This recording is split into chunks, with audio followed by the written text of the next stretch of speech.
Натурал сандар қатары.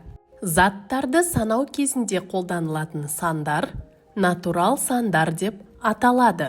Егер ол сандарды бірінен кейін бірін орналастыратын болса, онда бір саннан басталатын натурал сандар қатары шығады. Бұл сандар қатары шексіз. Натурал сандар 10 цифрдың көмегімен жазылады. 1, 2, 3, 4, 5, 6, 7, 8, 9.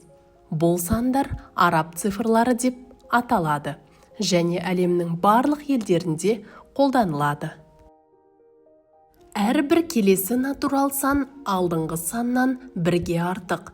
Натурал сандар қатары түзу сызық сияқты шексіз, өйткені кез келген санға бірліктен қосып отыруға болады.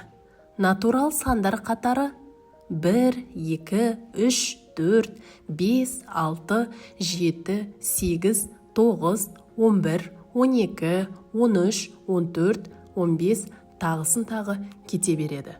Егер натурал сандар қатарынан кез келген бірнеше санды ретімен алатын болсақ, онда бізге натурал сандар қатарының кесіндісі пайда болады.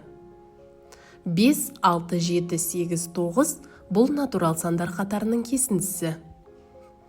5, 7, 8, 9 бұл натурал сандар қатарының кесіндісі емес, өйткені 6 саны жоқ. 5, 8, 9, 7, 6 бұл натурал сандар қатарының кесіндісі емес, өйткені сандар ретімен тұрған жоқ.